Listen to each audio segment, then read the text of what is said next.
முதலமைச்சர் அவர்கள் மரியாதைக்குரிய முத்துவேல் கருணாநிதி ஸ்டாலின் அவர்கள் இன்றைக்கு தொடங்கி இருக்கிற ஓரணியில் தமிழ்நாடு என்கிற அந்த தொடக்கம் என்பது மீண்டும் 2026 நாங்கள் ஆட்சிக்கு வருவதற்கான முதல் தொடக்கம். அதுல நீங்க கேட்ட அந்த முதல் கேள்வி மண், மொழி, இனமானம் காக்க அப்படிங்கிற அந்த 3 வார்த்தையை நீங்க சேர்த்து பார்த்தீங்கன்னா,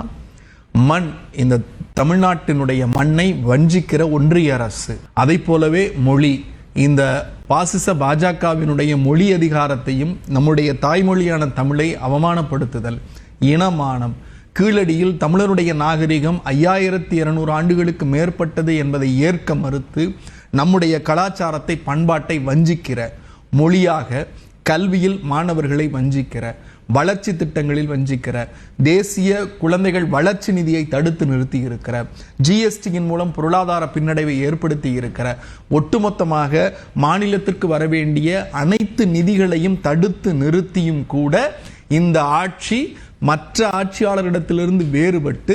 -4.8 ஜிடிபி ரேட் இருந்ததை இன்னைக்கு 9.69% உயர்த்தி இருக்கிறேன். இந்த திராவிட மாடல் ஆட்சியில் முதலமைச்சராக முத்துவேல் கருணாநிதி ஸ்டாலின் ஆகிய நான். ஆக நீங்கள் என்னோடு ஓரணியில் திரண்டு எனக்கு ஆதரவு கொடுங்கள் என்பதனுடைய முழக்கம்தான் ஓரணியில் தமிழ்நாடு.